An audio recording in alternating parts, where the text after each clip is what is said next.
Let's talk about Chris McMahon's article, Morality and the Invisible Hand. McMahon starts with Adam Smith's argument that the pursuit of self-interest leads to the common good. If each of us pursues our own self-interest, we are going to produce the best outcome for the entire group.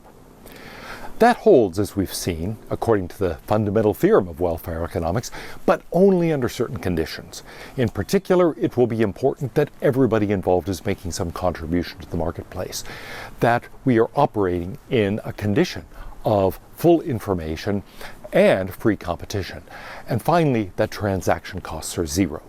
Now, none of those conditions are entirely fulfilled in a real-world situation, but they are approximated. And so there is a real power to this argument. At least frequently, pursuit of self-interest approximates at any rate, even if it does not precisely achieve the best outcome for the entire group. Now, you might think, as a result of that at least under those certain conditions, or at any rate, approximately, it's true that we have a moral obligation to pursue our own self-interest. We routinely think that we have a prudential interest in doing that, and usually people don't have to be urged very hard to do things that are in their own self-interest. But is there an actual moral requirement that we do it? Now, you might think that there is, that somebody who does something intentionally self-destructive, for example, is making some kind of moral mistake as well as a prudential mistake.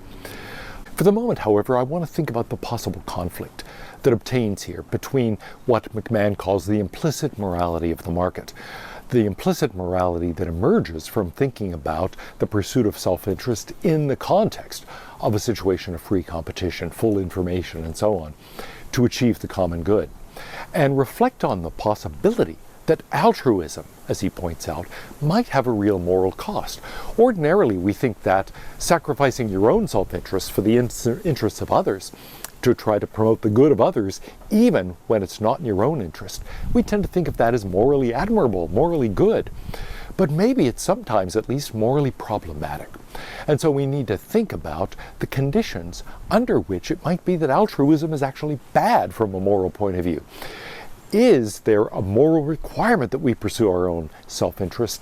And is setting aside our self-interest for the sake of other people ever wrong? Let's reflect on the question of what the implicit morality of the market is.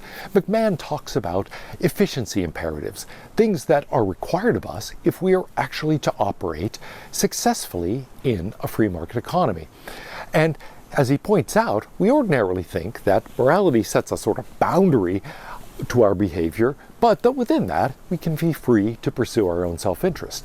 Maybe, however, it's much more complicated. Maybe there is actually a moral requirement that we pursue our self-interest, and maybe it is actually sometimes wrong to depart from that.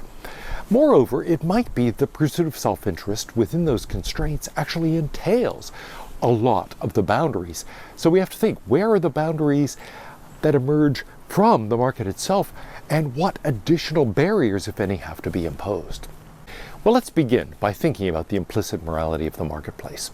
What are the efficiency imperatives? What things emerge just from thinking about Adam Smith's argument that if we pursue our own self-interest, we will accomplish the best outcome for everyone? First of all, that obtains only under the condition of everyone having some good to contribute to the marketplace. So we've already seen there's a possible exception here. Nobody who is just not participating in the marketplace is going to have any outcome on the competitive equilibrium. And so, in a certain sense, the theorem, the fundamental theorem of welfare economics, actually leaves them out of consideration altogether. So the first thing we can say is that we have to create an exception here, or at least make moral provision for those who are making no contribution to the marketplace. Now, it might be that we simply need to bring such people into the marketplace. Maybe they're being excluded through no fault of their own, through no shortcoming of their own. It's just that we're not letting them in. Well, by all means, we have to let them in. That's partly a matter of making sure people are in a position to contribute. It's partly a matter of having pure competition and not excluding certain people from competition. So that will be an important constraint. We need to allow into competition all of the people who are capable of contributing. What if somebody isn't capable of contributing? well, then we need to think about whether that's a temporary, fixable condition or whether it's a more permanent condition. If it's temporary and fixable, then we need to fix it. And so there will be an efficiency imperative, not only to open the doors to competition to anyone who can contribute, but to try to enable people to contribute to enlarging the capacities of those who are currently excluded so that they actually do have something to contribute. So helping people attain those capacities, that will be something that's an important efficiency imperative, and that will be part of the implicit morality of the market. What about those who cannot be brought in, who are in, let's say, a permanent condition of inability to make a contribution to the marketplace? Or people like children who are incapable of contributing now, they will be later. Of course, they should be educated and brought in eventually, but they're simply not in a position to be brought in right now. Or maybe there are other moral constraints that make us say, we should not bring them in. We should prohibit child labor for other reasons. In those cases, we might say, well, we have to make provision. We have to care for such people until such time, if any, that they can make contributions. And so imperatives of care for those who are not capable of making contributions, imperatives of educating, enabling people to expand their capacity so that they contribute, will be an important part of the implicit morality of the market. Let's think about the second limitation, the limitation that's based on information.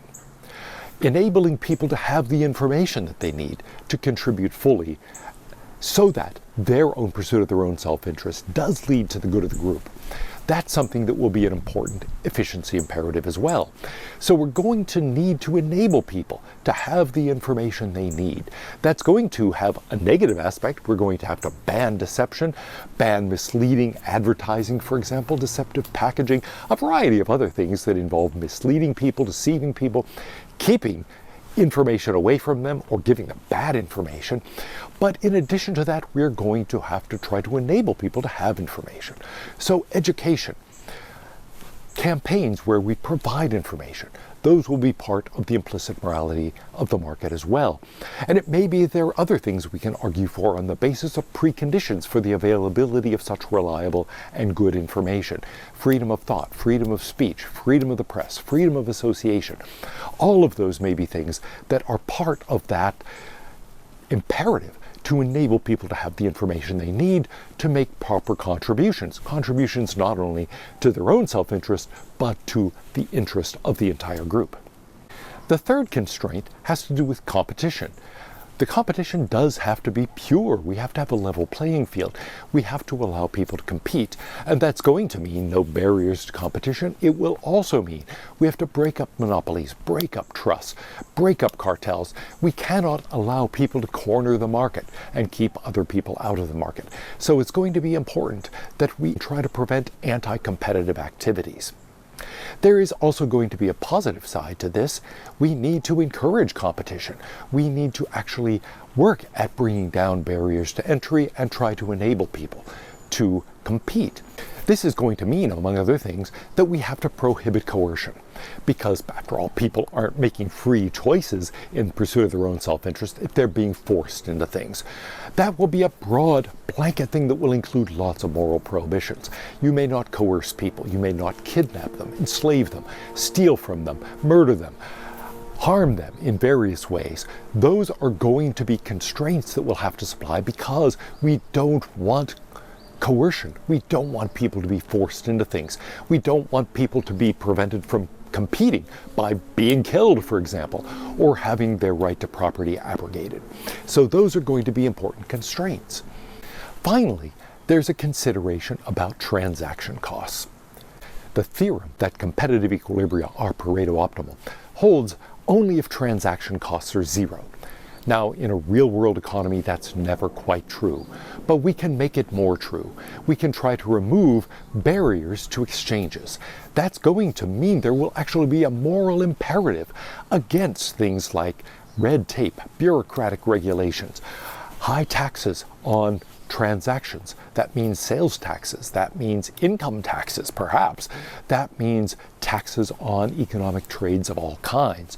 Those things are going to make the market sticky. They're going to prevent people's pursuit of their own self-interest from yielding the common good. So all of those are going to be morally problematic as well as economically problematic. But we're going to have to try to work on reducing transaction costs in other ways, and that's going to mean trying to minimize the risk of non-compliance. So we're going to have a legal system that can enforce contracts. We will have to have a rule of law so that the outcome of making contracts, entering into agreements, will be predictable. We will have to have penalties for violating contracts. We are going to have to establish a framework within which people can make agreements and have them enforced, and in that way try to guarantee their fulfillment. So, does the marketplace itself generate the bounds within which it operates? Well, the things we've just talked about as constituting the implicit morality of the market go a long way toward that. But McMahon is worried that there are three respects in which common sense morality goes beyond this, and morality and business considerations can come into conflict. The first of those has to do with mutual aid. We tend to think it is morally valuable to help one another out. We've talked about the value already of helping people who are not in a position to make contributions, either by enabling them to contribute or by caring for them in a way that we're improving their welfare, even though they're incapable of attaining the condition of fully contributing to the market economy. But I think what McMahon has in mind goes beyond that. You're rushing into the meeting, you drop a pile of papers. I help you pick them up. Why should I do that? We tend to think that's a morally admirable thing for me to do. But why? Why is that a good thing for me to do? It may actually be setting aside my own self-interest. Or you make an investment, it goes wrong. I help you out. You've been wanting to buy that house and it turns out the stock that you were relying on goes down just before you have to sell it. I may make a contribution and help you out. Well, why do I do that? Harms my own self-interest. It looks like it works against economic efficiency. Isn't there actually an argument against doing it on the basis of pursuit of self-interest being something that normally yields the best outcome for the group? So there can be cases like that where either we have trouble explaining mutual aid or we actually end up thinking it becomes a bad thing, and that does seem to conflict with common sense morality. Now, I think there is a way of thinking about this where it's not so clear that there really is a conflict. Maybe a condition of mutual aid really does emerge, after all, from the implicit morality of the market. What do I have in mind? Stag hunt type of situations. There are conditions under which there is more than one competitive equilibrium. And in such cases, some might be considerably better than others. We've talked about cases like that in connection with stag hunts, and we've ended up saying that, look, the big barrier to achieving the best outcome there is trust. We need to help each other get the stag, and if I can't trust other people to help me, if they won't help me, then I'm better off going my own way and hunting rabbits. So we might see a condition of mutual aid as a condition that the morality implicitly imposes in order to steer us towards superior equilibria. We don't want to be caught in the situation where we're all just individually hunting rabbits, not cooperating, not working together to achieve better outcomes. So when there are multiple equilibria, some of which are suboptimal, others of which are much better, we want to steer ourselves to the better ones. So we might see a condition of mutual aid as a part of a system that steers us towards superior equilibria. We don't want to be trapped in an inadequate, suboptimal equilibrium. So we're not only going to encourage behaviors that will allow us to attain competitive equilibria, we're going to want to make sure that those truly are optimal.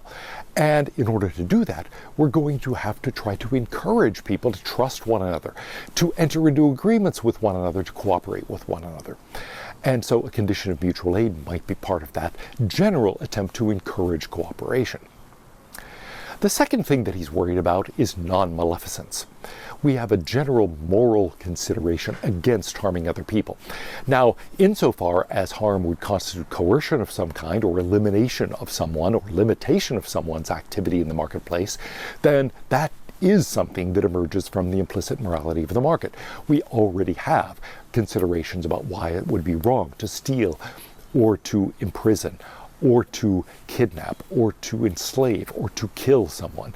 All of those would limit their activities in a competitive market. All of those could involve coercion or be the result of an attempt at coercion. And so all of those are morally problematic. But we might think that constraints against harm go beyond that. Are there reasons not to engage in business decisions that can hurt people? Here would be an example McMahon talks about. I'm in a position where I'm managing a company. We're having a difficult time financially. I think we'd be better off by closing the factory in Gary, Indiana. Well, it's going to hurt the workers there, their families. Maybe it hurts the entire community of Gary to close that factory. But I think it will improve the company's efficiency, effectiveness, our bottom line. I think there are good business reasons to do it. However, people are going to get hurt, no question about it. Should I do it? Well, there you might think business considerations, economic efficiency is pointing me in one direction, common sense morality is pointing me in the other. We're going to talk about that kind of conflict quite a bit. In general, there are different kinds of virtues that people in business, I think, have to cultivate. And some of them involve care for other people, concern for other people, a kind of sociability, and a willingness to work with and cooperate with and try to help other people. And some of them are going to involve a kind of toughness, a kind of willingness to make hard decisions among competing values. And this may be a case where that kind of toughness comes into conflict with real concern for people. And so there are going to be hard choices like that that face us in business. It's not clear that the right thing to do there is refrain from closing the factory because it will harm people. But I think McMahon's point, nevertheless, is a serious one. It does feel as if there's a moral conflict in that situation, as if morality and economic efficiency don't simply line up on the same size and say, close the factory. And so we're going to have to explain that kind of thing and understand why and what's going on in such cases of apparent conflict. The last kind of case he talks about is respect for autonomy. Kant, in his Formula of Humanity, of the categorical imperative, says that we should treat other people as ends in themselves, never as means only. We want to respect people's autonomy, respect them as moral agents, not use them, exploit them, merely as means to our own ends. But can we explain that on the basis of the morality of the marketplace? Maybe sometimes it's more efficient simply to use people, to exploit them, to in other ways not really respect their autonomy. Maybe there are cases where actually in order to get the company to succeed and to thrive, we have to fire certain people. We're not respecting their autonomy, we're in fact silencing them and ejecting them from the group. And maybe sometimes that's the right thing to do from a business point of view. But it looks like that hardly respects their autonomy and treats them as ends in themselves. It may involve actually denying their rational agency and saying, look, you're not contributing to the good of the group, out with you. So is there a tension between economic efficiency and morality? Well, it's not obvious again that there is, but there could be. And so we need to watch out for those kinds of considerations. I do think it's important that, as Smith stresses, a free market economy is going to encourage us to develop virtues that are other regarding. We're going to have to take other people's needs and wants, desires, into account when we reflect on what we ought to do. Because after all, we are going to thrive in a market economy only to the extent that we can give other people things that they are going to find useful to them. So we're going to have to focus ourselves on the needs of others, on the desires of others, on the goals and purposes of others. And so there is going to be a general development of virtues that will lead us to take other people into account and to treat them as ends in themselves, to treat them as full moral agents, because we want moral agents to be buying our products or engaging our services and so on. So it is not clear to me that this is something that doesn't emerge from the implicit morality of the market. But we should be attuned to that because there's a possibility that sometimes at least, or in its full aspect, it won't fully emerge. Finally, McMahon gives us two considerations in favor of a free enterprise economy. Ones that he takes seriously as indicating that although there can be conflicts between common sense morality and the implicit morality of the market, it's not clear that we can do better. In fact, maybe we can do a whole lot worse. First of all, it is not obvious that other systems do any better. Yes, suppose it's true that sometimes free enterprise and the efficiency imperatives that emerge from it are going to lead us to actually harm some other people when we shouldn't. Maybe it will lead us to exploit some other people when we shouldn't. Maybe it will lead us to act selfishly rather than aiding somebody else in need. But he says, does any other system do better? For the reasons Adam Smith explains, a free enterprise economy does tend to encourage the sorts of virtues that lead us to look out for other people. So can such conflicts emerge? Yes, but they're not going to frequently emerge. If anything, the general tendency of the implicit morality of the market is going to favor virtues of looking out for other people, caring for other people, paying attention to their needs and desires, their goals and purposes, respecting their rational agency. And so other systems that don't inculcate such virtues are actually likely to have a worse time. So it may be that although there is a kind of conflict that can emerge between the implicit morality of the marketplace and common sense morality, other systems would do worse and encourage those conflicts to arise much more frequently. The last consideration is that the implicit morality of the market does push us strongly in the direction of impartiality. I am going to want to buy the best product at the lowest price. I'm going to want to work at the most fulfilling job I can, the one that pays me the most in both psychic and economic terms, in which I feel as if I'm making a real contribution. And that is going to lead me to prefer whatever can do that for me. So I'm not going to be paying attention to various irrelevant details. I am going to have a strong incentive to try to benefit myself and thereby indirectly benefit the entire community by seeking to buy the best product at the lowest price. Now, of course, things like nepotism, favoritism, discrimination can happen in a free enterprise economy. But those things aren't part of what makes it a free enterprise economy. In fact, they are things that free enterprise considerations will argue against. Why should I buy from my cousin when I can get a better price for a better product over there? The economic considerations and the moral considerations in favor of impartiality line up on the same side. Should I discriminate against that person even though they're going to be a better worker for me to hire? Again, economics says, no, don't discriminate against that person. And morality will say the same thing.